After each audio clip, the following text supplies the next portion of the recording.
Hello everyone. जैसे कि आप सभी को पता है, हम लोग ICAR नेट एग्रीकल्चर स्टैटिस्टिक्स के जो नेट जीआरएफ के एग्ज़ाम होते हैं उसमें से प्रीवियस ईयर क्वेश्चन को सॉल्व कर रहे हैं। और हम लोग अभी 2021 को शुरू किए हैं और उसमें से हम लोग क्वेश्चन को टॉपिक वाइज सॉल्व कर रहे हैं। जैसे कि स्टैटिस्टिक्स में से बहुत सारा क्वेश्चन है, उसी में से हम लोगों ने क्या किया है, डिस्ट्रीब्यूशन को पहले स्टार्ट किए हैं। और इसी सीरीज़ में हम लोगों ने ऑलरेडी टोटल 11 क्वेश्चन डिस्ट्रीब्यूशन से 2021 में पूछे गए थे। उसी 11 क्वेश्चन में से हम लोगों ने ऑलरेडी 6 सॉल्व कर चुके हैं। तो अब ये आज के वीडियो में हम लोग और 3 क्वेश्चन को सॉल्व कर लेंगे तो हमारा 9 हो जाएगा। उसका नेक्स्ट वीडियो में और 2 क्वेश्चन को सॉल्व कर देंगे तो 11 कंप्लीट हो जाएगा। तो डिस्ट्रीब्यूशन से जितने भी सारे क्वेश्चन पूछे गए थे वो सारे कंप्लीट हो जाएंगे।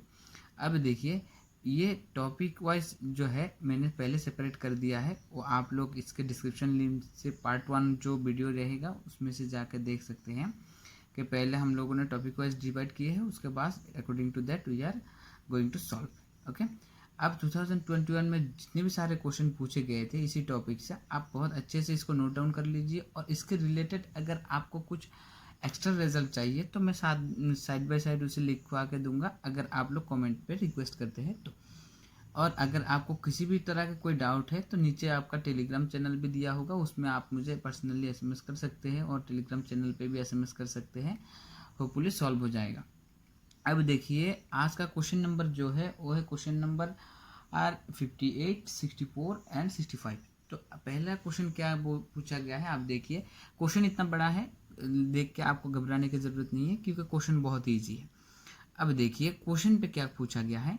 पूछा गया है which of the following probability mass function is impossible. आप जब भी क्वेश्चन पढ़ेंगे एग्जाम पे पहले नोटिस करेंगे कि इम्पॉसिबल और जो शब्द है, और ऐसा बहुत सारा शब्द है, जैसे कि दूसरा हो जाता है आपका यहाँ से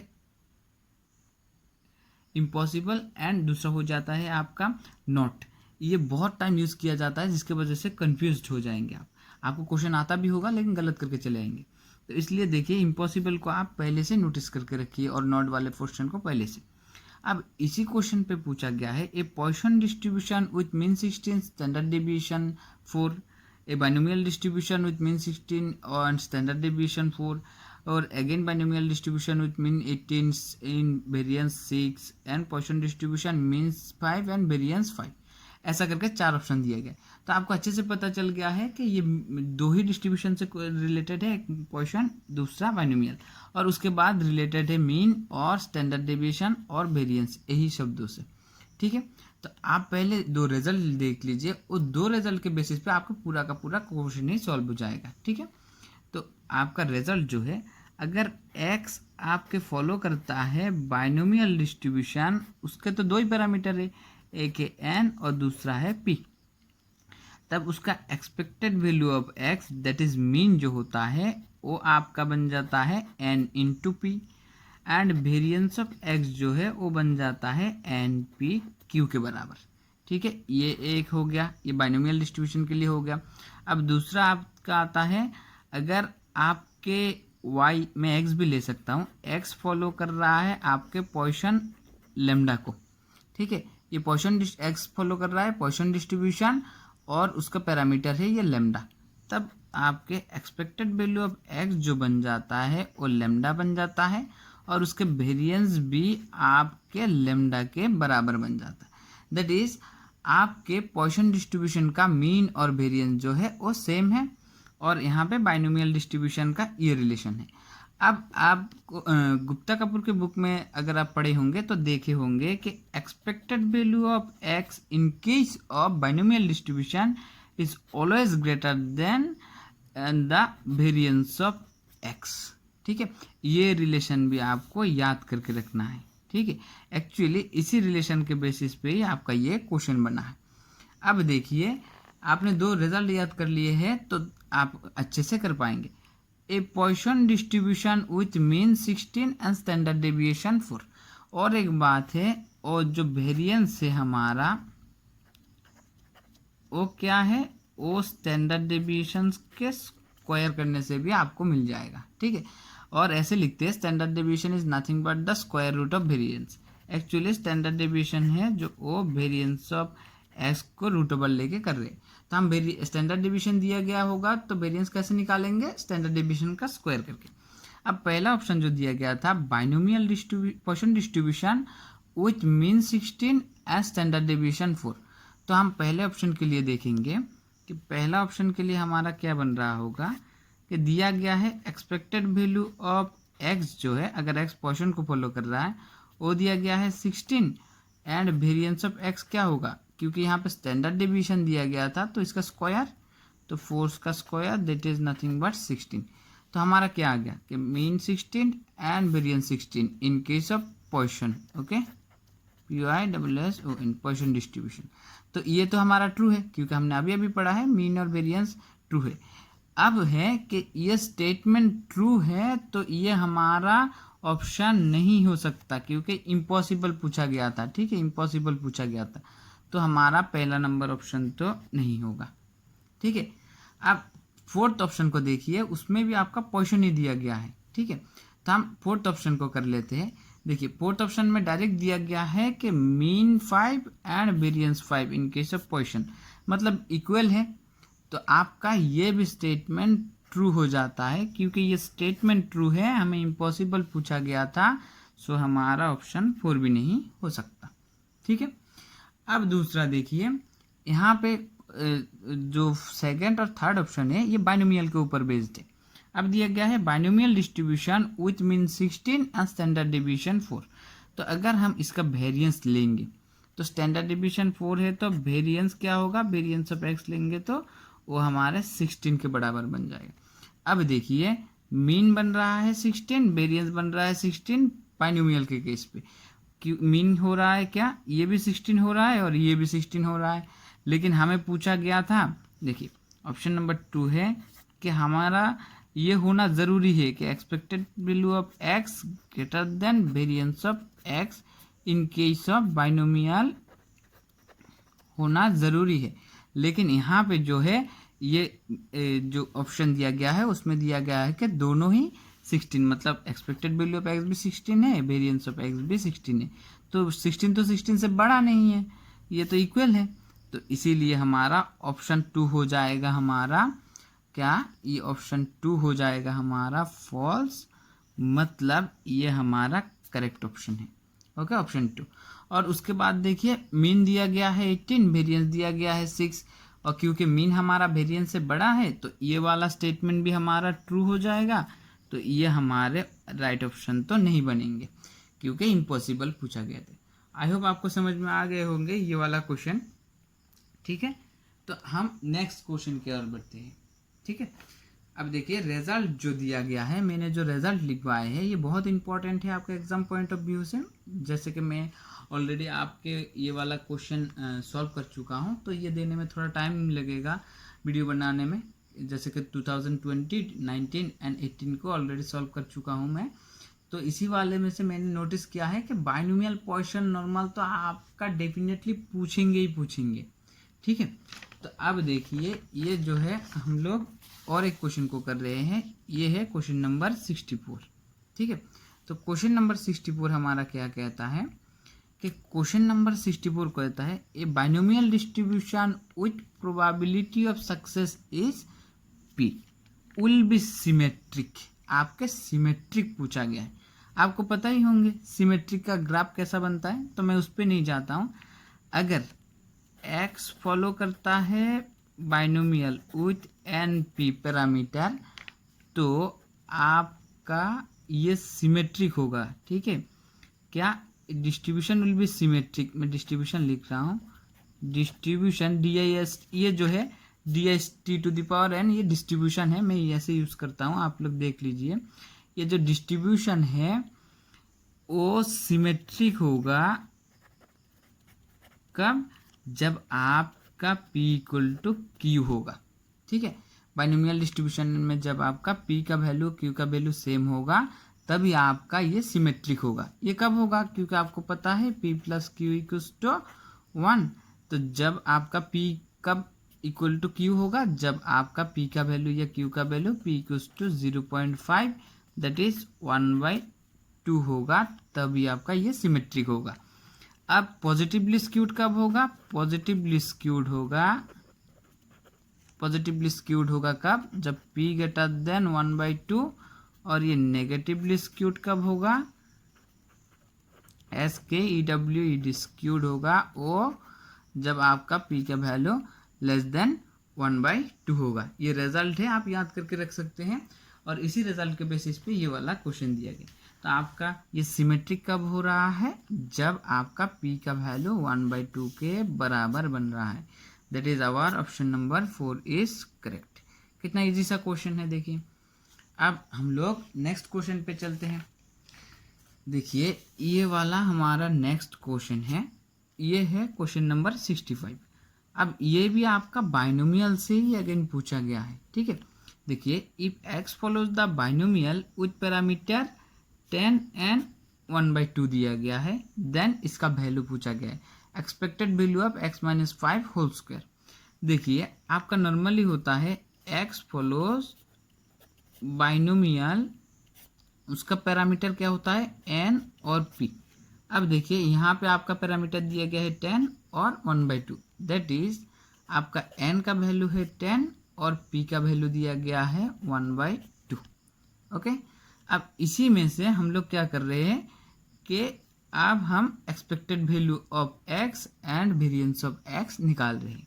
अच्छा, निकालने से क्यों निकालेंगे? पहले हम लोग इसको अरेंज करते हैं, इसके रिक्वायरमेंट के हिसाब से हम इसको अरेंज करेंगे, ठीक है। चलिए अब देखिए एक्सपेक्टेड वैल्यू ऑफ आपका जो दिया गया है x-5 होल स्क्वायर, ये जो है ये दिया गया था एक्सपेक्टेड वैल्यू ऑफ। देखिए इसी होल स्क्वायर को तोड़िए, कैसे तोड़ेंगे? a-b होल स्क्वायर के फॉर्मूले के तरह से तोड़िए कि square minus 2a plus b square. तो मैं भी ऐसे ही तोड़ रहा हूँ कि x square minus 2a, b के प्लेस में हमारा 5 प्लस बी स्क्वायर। ये क्लास 10 का स्टैंडर्ड का फॉर्मूला है, तो इसको तो आपको मतलब नहीं समझ में आएगा तो नहीं, ऐसा भी नहीं है। Expected value of x square minus 10x और ये प्लस 25 है, ठीक है। अब ये एक्सपेक्टेशन को पूरा जो बीच में है वो ले लीजिए सबके साथ। तो आपका क्या आ रहा होगा? Expected value of x square minus 10 into expected value of x और प्लस ये एक्सपेक्टेड वैल्यू ऑफ 25, ठीक है। अब this is the time to take the formula. देखिए आपको पता होगा कि कांस्टेंट का एक्सपेक्टेशन लेने से वो कांस्टेंट आ जाता है। दैट इज आप अगर लेंगे, ऐसे कीजिए यहाँ पे कि एक्सपेक्टेड वैल्यू ऑफ ए ले रहे, ए कोई कांस्टेंट है तो आपका एक्सपेक्टेशन ए के बराबर ही बन जाएगा। तो इसका वैल्यू तो आपका 25 भी बनेगा। अब देखिए एक्सपेक्टेड वैल्यू ऑफ एक्स कर रखिए minus 10 into expected value of x plus 25, ऐसा बन गया, ठीक है। इज अब जो है हमें एक्सपेक्टेड वैल्यू ऑफ एक्स चाहिए और expected value of x square चाहिए। पहले हम एक्सपेक्टेड वैल्यू ऑफ एक्स निकाल लेते हैं, क्योंकि आपको इससे पहले क्वेश्चन में किया था कि एक्स अगर बाइनोमियल एनपी है विथ पैरामीटर, तो उसका जो एक्सपेक्टेड वैल्यू ऑफ एक्स बनता है वो उसके n इंटू पी के मल्टीप्लिकेशन है। तो हमारे यहाँ पे n का भी वैल्यू है, p का भी वैल्यू है। आप पुट कीजिए, n 10 है, p 1/2 है। That will give you nothing but the 5। Easy, ठीक है, हो गया। अब दूसरा है कि expected value of x square कैसे निकालें। इसके लिए ये जो फॉर्मूला मैं अभी लिख रहा हूँ इसको अच्छे से याद करके रखिए। सिर्फ बाइनोमियल ही नहीं, ऐसे बहुत सारे मैथमेटिकल एक्सपेक्टेशन होंगे जिनके आपको ये फॉर्मूला यूज़ करना पड़ेगा कि variance of x equal to आप लिख सकते हैं expected value of x square minus expected value of x का होल स्क्वायर। डिफरेंस है, इसका स्क्वायर ले रहे हैं, इसका एक्सपेक्टेड वैल्यू ऑफ एक्स का होल स्क्वायर ले रहे हैं। अब इन दोनों को एक मत समझिए। अब देखिए इसको इस तरफ ले जाइए तो आपको कैसा मिल जाएगा? Expected value of x square के लिए variance of x plus expected value of x का होल स्क्वायर, ठीक है। अब देखिए आपको वेरिएंस ऑफ एक्स भी चाहिए। अगर एक्स फॉलो करता है बाइनोमियल एनपी को, तो उसका वेरिएंस जो हो जाता है वो हो जाता है एक्स। अच्छा, यहाँ पे वैल्यू पुट करेंगे, थोड़ा सा और नीचे लिख रहे हैं। अगर एक्स फॉलो कर रहा है बाइनोमियल एन पी को, तो एक्सपेक्टेड वैल्यू ऑफ एक्स होता है एन इंटू पी और वेरिएंस ऑफ एक्स होता है एन पी क्यू के बराबर। ठीक है, तो आपका एन पी क्यू के बराबर है, तो इसका वैल्यू फाइंड आउट करते हैं। एन इक्वल टू आपको 10 मिला था, पी इक्वल टू 1 कितना मिला था, 1/2 था, तो क्यू आपके क्या किसके बराबर बन जाएंगे।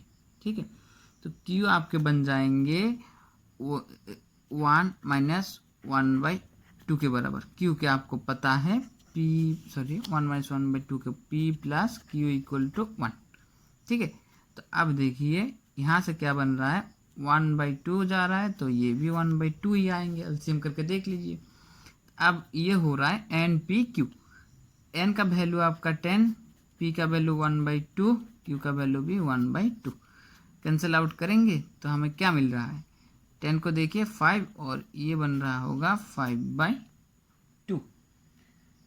ठीक है, तो वेरिएंस हमारा बन गया 5/2। अब जो है एन पी क्यू है, हाँ ठीक है, 5/2 बनने से अब हमारा ये क्या बन रहा है, देखते हैं कि ये हो गया 5/2 के फाइन। अब इसका वैल्यू आ रहा है हमारा 5/2 और इसका आ रहा है हमारा क्या था, 5 आ रहा था। एक्सपेक्टेड वैल्यू ऑफ एक्स, इसका स्क्वायर मतलब 25। ओके, ठीक है, तो अब जो है हम करेंगे वो देखिए, इसको एलसीएम कर लेते हैं, तो हमारा क्या वैल्यू आ रहा होगा कि आ रहे होंगे 5/2 इज नथिंग बट क्या लिख सकते हैं, 2.5 + 25 दैट इज 27.5। इजी है, सम कर दिए है सिर्फ। अब expected value of x square भी मिल गया है हमें और एक्सपेक्टेड वैल्यू ऑफ एक्स भी मिल गया है। अब वैल्यू पुट करते, ये आ रहा था 27.5 - 10 × 5 + 25। ये 50 हो रहा है, इससे 25 माइनस कीजिए तो आपके 25 रह जाएंगे माइनस के, और 27 से 25 माइनस करेंगे तो that will give you the 2.50। Okay, 2.5 that is 2.50। तो इसी हिसाब से हमारा ये ऑप्शन नंबर 2 जो है वो करेक्ट हो जाएगा। तो इसी तरह से हम लोगों ने आपके ये सारे क्वेश्चन को सॉल्व कर दिए हैं। क्वेश्चन नंबर 58, 64 एंड 65 को आज हमने सॉल्व कर दिए हैं। सो आई होप आपके लिए ये यूज़फुल रहेगा। So stay tune for next video. और एक छोटा सा करेक्शन है, ये वीडियो बनाने से पहले मैंने ऑलरेडी और एक जो पीछे वाला था वो बना दिए थे। बेसिकली मैंने ये भी वो लैपटॉप में बनाने की कोशिश कर रहा था, लेकिन वहाँ पे थोड़ा सा टाइम लग रहा था, वो पेन ठीक से काम नहीं कर रहा था, तो मैंने सोचा कि नहीं ऐसे ही बना लेते हैं। अब देखिए वहाँ पे मैंने एक क्वेश्चन पे ऐसा लिखाया है कि वेरिएंस ऑफ a ± b और उसके बाद फॉर्मूला लिख दिए हैं variance of x plus variance of y ±2 × covariance of x y. यहाँ पे a भी दे दिए हैं, तो ऐसी कोई बात नहीं है, गलत नहीं है। सिर्फ ये x a और b जो होगा इसके नेक्स्ट वीडियो में, इसको आप x और ±y ले लीजिए, तो यही फॉर्मूला होगा। ठीक है, और ऐसा कुछ खास चेंजेस नहीं है। So thank you for watching.